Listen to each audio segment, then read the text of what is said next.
Hi, y'all. My name is Amber, and today we're going to talk about how to make kombucha. What is kombucha? Well, kombucha is a fermented tea. As a matter of fact, its use dates back all the way to 200 BC. So it's been around for a couple thousand years, and people have been drinking this to support their health for a very long time. Now, there's several reasons to drink kombucha. One is it is a probiotic. Two, it supports your gut health, your immune system. It reduces oxidative stress, inflammation, and there's a plethora of health benefits to drinking kombucha. But one of our favorite things is it tastes good and it's very inexpensive to make yourself.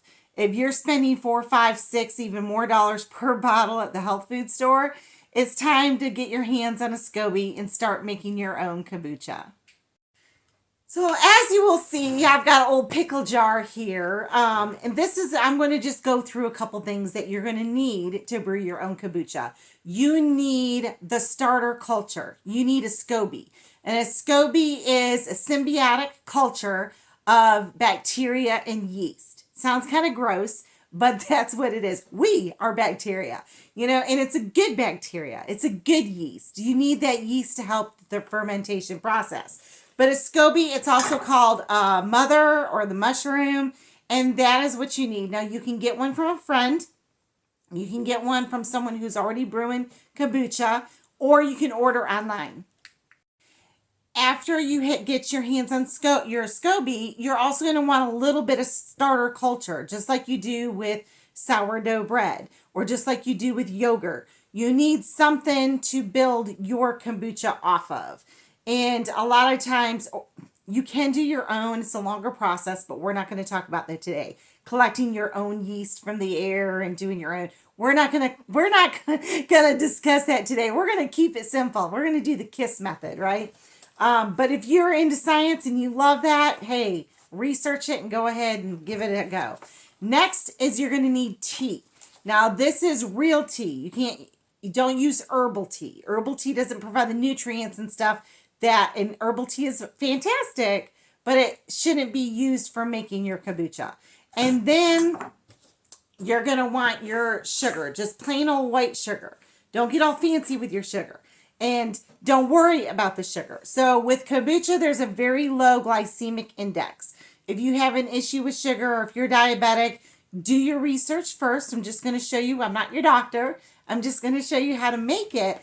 However, the process of doing kombucha, it removes the sugar, or most of it. There's still some left, but I'm going to talk about that in a minute. Y'all, this is so easy. You're going to kick yourself in the rear if you've been buying it all this time and haven't been making it. So what I'm going to do is I'm going to show you it's time to feed my kombucha. It needs to eat.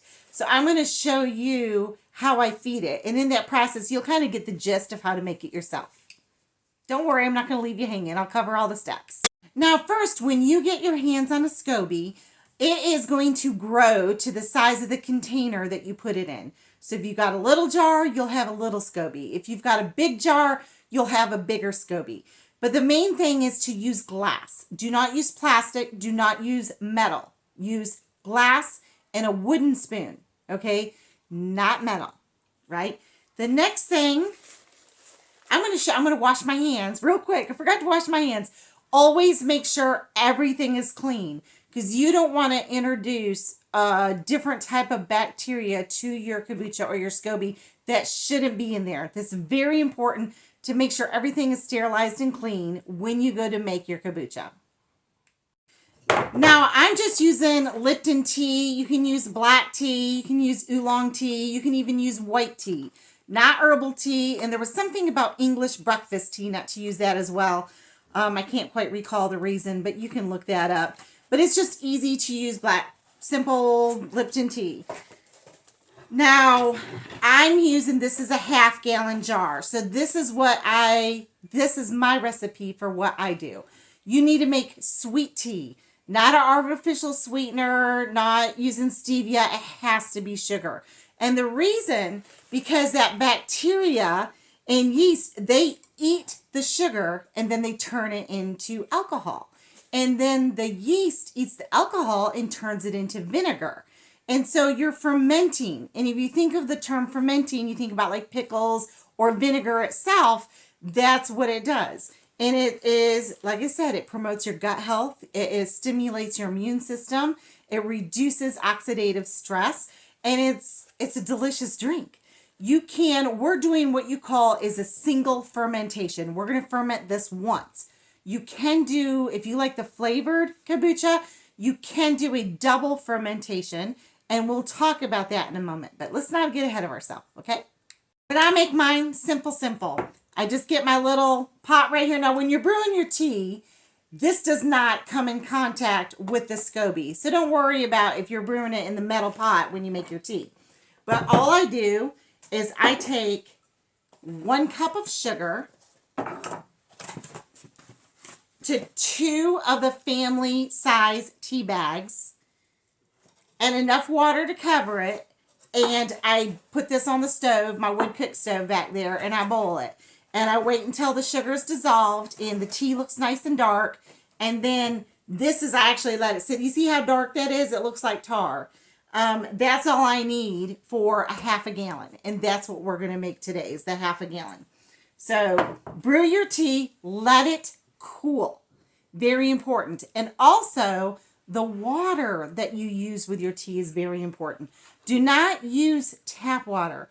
Distilled water, spring water, filtered water, not tap water. And the reason being is your chlorine and your fluoride and all those other chemicals that they put in your water to kill the bacteria for the sanitation purposes will kill the good bacteria in your SCOBY. So don't do tapped water. No tap water. The only other tools that I use other than the wood spoon and my glass jars is I've got a clean glass jar because I'm going to pour the kombucha off, put it in my jar, bottle it, and put it in my fridge to drink all week. So the only other tools that you need, I like, is one of these canning funnels and a strainer, because it just makes it easy for me. You don't have to do it that way, but it makes it easy for me. Also, let's go over to our kombucha for a moment. You're going to want either a cheesecloth, fine mesh, or what I use is just coffee filters and a rubber band. You need to protect it from, you'll get fruit flies. Fruit flies love vinegar. They'll sit all over on the top, and you don't want them getting in your kombucha, right? You don't want dust getting in. You don't want bugs getting in your drink. So you'll need the coffee filter too. But y'all, it is crazy simple. I know it sounds like I'm going through a lot already, but it's really, really easy. So let's talk about this SCOBY. You heard me mention it's like friendship bread, or if you've never had friendship bread, that's where you take a batter and you have ingredients and you add a little bit to it, like sourdough. You take some out, you bake some, you take some out, you give it to a friend, they bake their bread off of it. Same thing. Now the SCOBY, the mushroom, it looks kind of weird. It was like, ooh, what is that? Boop, boop, boop. The first thing I like to do is remove my SCOBY. Do you see it right here? And after a while, sometimes when it gets old, it gets this brown, like the little brown SCOBY on the back. It's that bacteria and yeast. It just kind of get old. When it gets thick too, real thick and hard looking, like solid blubber or solid fat, you're going to want to start removing some. Now, if you have extra SCOBYs, like it gets real thick, like an inch or so, if you have extra of those, you can dehydrate them. You can use them for dog treats. You can feed them to your chickens. They're all good for all the animals. And to dehydrate them and it turns it into like beef jerky type things, you can eat it. You're like, ew. No, seriously, guys. So I like to rinse my SCOBY off, right? Just because I like to be nice and fresh when I go to make a new batch of kombucha. After I've removed my SCOBY and I rinse it off, I'm going to pour my kombucha off through the fine mesh strainer into my jar. And I'm doing the fine mesh because I just don't want little SCOBY floaties in my kombucha. I don't want to taste that when I'm drinking. Can you guys see how amazing that bubbling is? That's like soda right there, y'all. And that's from the fermentation process. Do you see? I love it. I love it. You know you're doing good. So you can make kombucha soda. Now let's talk about, oops, all the different flavors. You can make all different flavors with juice. Woo! Whoa! Look at that. And I can smell it. Let's talk about the smell for a moment. After you've been making this for a while, sometimes you forget things. You're human. That's okay. But when I walk by my kombucha, I can smell when it's ready for me to do. I forget. I don't put it on the calendar. I should. But I just have to walk by. I smell it. I'm like, yeah, it's ready. Because there's a certain level of that vinegar smell that me and my family both like. And if you don't want it that vinegary, then you could go ahead and not let it brew as long, ferment as long. Okay, so after I poured up that amazing kombucha, I'm going to put it to the side for just a moment. I'm going to take that same purified water. I'm going to rinse out my jar. And you always, when you're starting your kombucha brew, make sure your jar is sterilized. Especially if you're using an old pickle jar like we are. I clean that out. Now, I've got my cooled black tea. I'm going to add it. It's almost like a syrup because I reduced it so much with that sugar. To my SCOBY jar. I'm going to put my SCOBY back in it.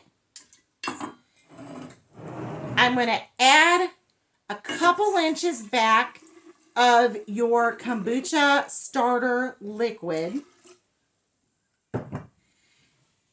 And then I'm going to fill the rest with good, clear, purified water. Now you're going to want headspace. Don't fill it all the way up to the top because that SCOBY is going to grow, right? Now from here, you want to dry your rim off completely.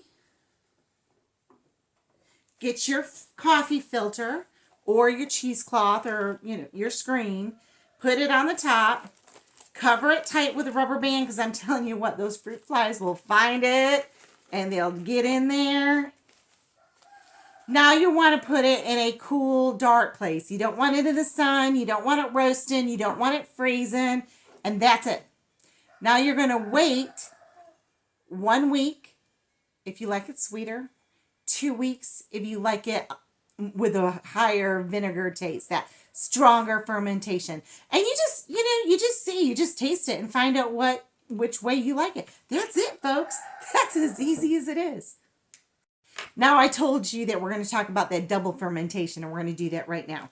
So this is my new kombucha we just made. You saw my clean my SCOBY, added my new tea, put my starter liquid back in it, added the water. That's it. That's all you do to Toby the SCOBY Junior. My friend's got the original. Now this is our kombucha. So if you were going to do the double fermentation, you would put your fruit in there, or dried fruit, regular, whatever fruit.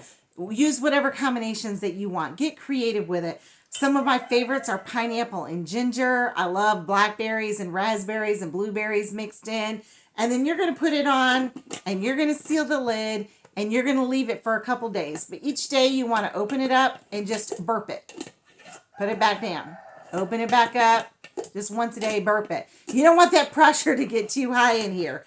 And that will be your double fermentation that flavors your kombucha. Now you can add your kombucha to your juice. You can add it to soda water if you want it more bubbly. This is pretty carbonated as it is. But you could do all those, and that's it. Now let's talk about what you do with it afterwards. Now we like to drink at least a couple ounces a day per person. How much you drink is up to you.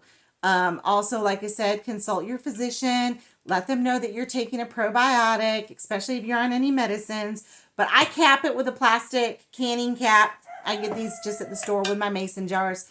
And put it in the fridge and drink out of it there. If you are going out of town or you're just tired of making kombucha for a little bit, put the cap on your kombucha, SCOBY and all, and put it in the fridge, and that puts it to sleep. Just like if you were to do sourdough starter, it puts it to sleep. I have not had a lot of success freezing my SCOBYs and starting over, but I've had no problem whatsoever leaving my kombucha asleep in the fridge for at least a month or so, and then revitalizing it when it comes back out. I have to baby it for a little bit when I forget about it too long. Instead of adding new tea and sugar every 10 to 14 days, I tend to do it every 5 days or so just to make it happy.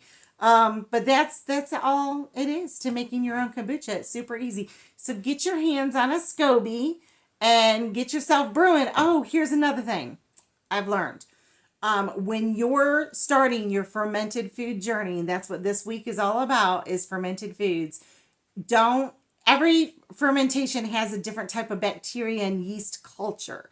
You don't want all those cultures playing together, right? Because you can mess something up. So I keep my SCOBY separate from my sourdough. I keep my sourdough separate from my sauerkraut. I keep my sauerkraut separate from my yogurt.